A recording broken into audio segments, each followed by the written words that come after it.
માતાજી મિત્રો, તો જો આ રહ્યું ને ગુજરાતનું છેલ્લું ગામડું છે. આ બોર્ડ મારેલું રહ્યું અહીંયા વટાસણ રાજસ્થાન. અહીંથી 5 કિલોમીટર દૂર છે ને રાજસ્થાન ચાલુ થઈ જાય. છેલ્લું ગામડું છે. અહીંથી નવ રિટર્ન આપણે ઘર બાદ જઈશું એનો ફૂલ વ્લોગ તમને બતાવીશ.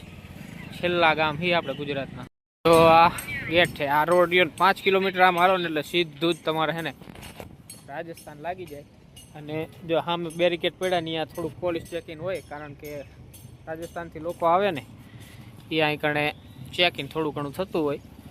આપણે નીકળી ગયા અહીંયા બોર્ડર એરિયા સીધા. જો આ બાજુ વાવેતરમાં છે ને નાના નાના ખેતર છે બધા જો, અને જાજો પાક બટેકાનું વાવેતર વધારે.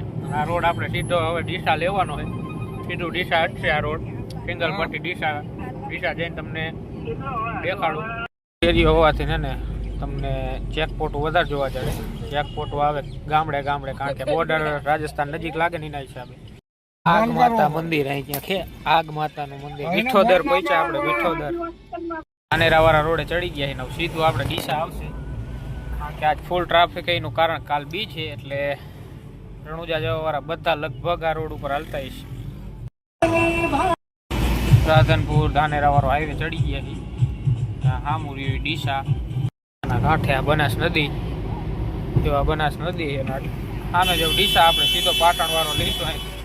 બાકી એક નંબર ડીસાનો આમાં કરી ગયા આપણે. પાટણ હે પાટણ પહોંચ્યા. સીએનજી બેનજી પુરાયો. ફૂલ ટ્રાફિક છે સીએનજીમાં. આપણે પુરાઈ લીધો પહેલા, પછી આપણે વોશરૂમ ગયા હતા.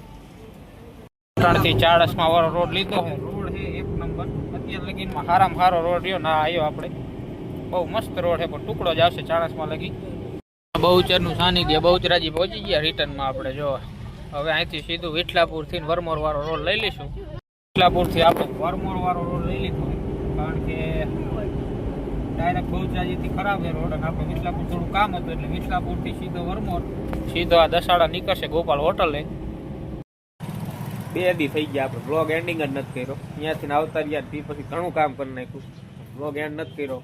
હવે વ્લોગ કરી દો એન્ડ. વ્લોગ કેવો લાગ્યો કમેન્ટ કરજો. મળશું.